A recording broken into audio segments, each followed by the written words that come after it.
पाठ राम लक्ष्मण परशुराम संवाद। प्रश्न 1। परशुराम के क्रोध करने पर लक्ष्मण ने धनुष के टूट जाने के लिए कौन से तर्क दिए? लक्ष्मण ने कहा, धनुष बहुत पुराना तथा अत्यंत जीर्ण था। राम ने इसे नया समझकर हाथ लगाया था, पर कमजोर होने के कारण यह छूते ही टूट गया।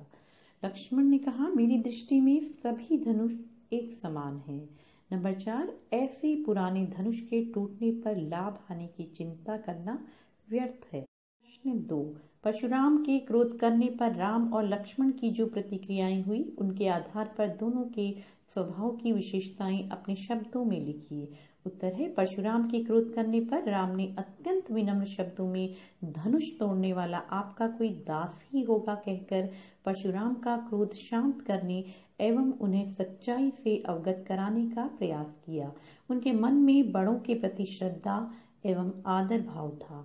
उनके शीतल जल के समान वचन परशुराम की क्रोधाग्नि को शांत कर देते हैं। लक्ष्मण का चरित्र श्री राम के चरित्र के बिल्कुल विपरीत था। उनका स्वभाव उग्र एवं उद्दंड था। वे परशुराम को उत्तेजित एवं क्रोधित करने का कोई अवसर नहीं छोड़ते थे।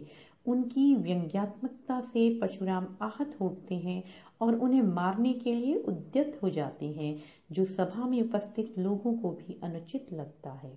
लक्ष्मण और परशुराम के संवाद का जो अंश आपको सबसे अच्छा लगा, उसे अपने शब्दों में संवाद शैली में लिखिए। परशुराम, शिवजी का धनुष तोड़ने का दुस्साहस किसने किया है?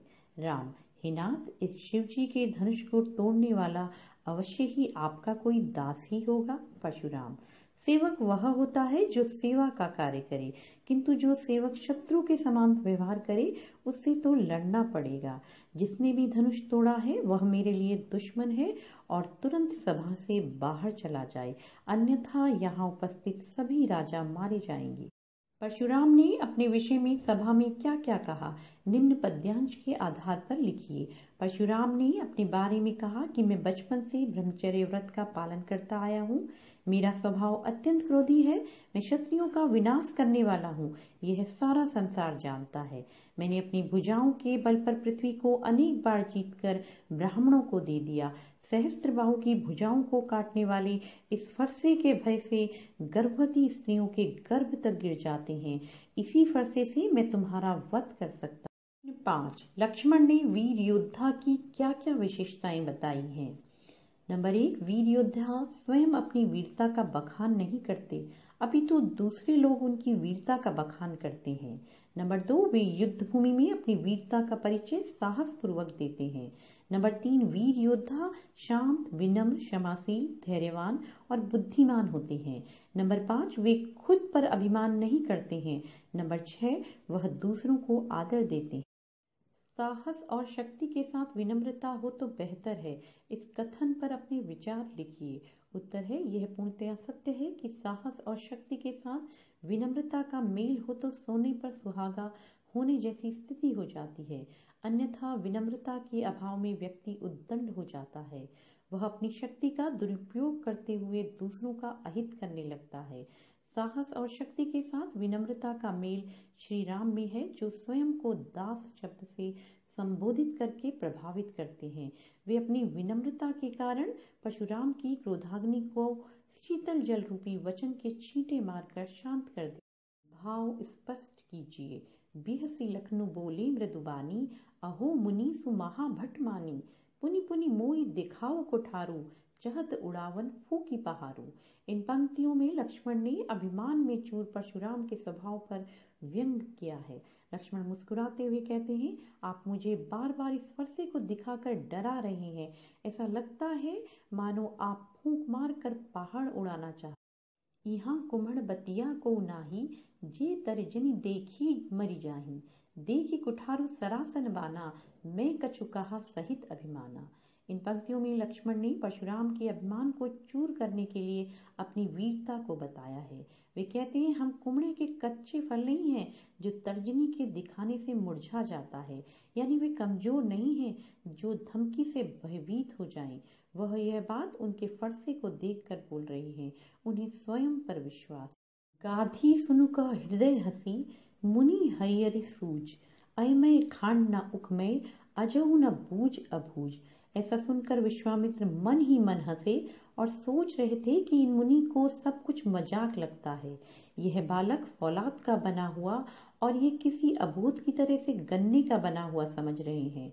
विश्वामित्र को परशुराम की अनभिज्ञता पर तरस आ रहा है। परशुराम को शायद राम और लक्ष्मण के प्रताप के बारे में नहीं पता है। 8 पाठ के आधार पर तुलसी के भाषा सौंदर्य पर 10 पंक्तियां लिखिए। उत्तर है, यह काव्यांश तुलसीदास द्वारा लिखित रामचरितमानस के बालकांड से लिया गया है, जो कि अवधी भाषा में लिखा गया है। इसमें तत्सम शब्दों का प्रयोग किया गया है।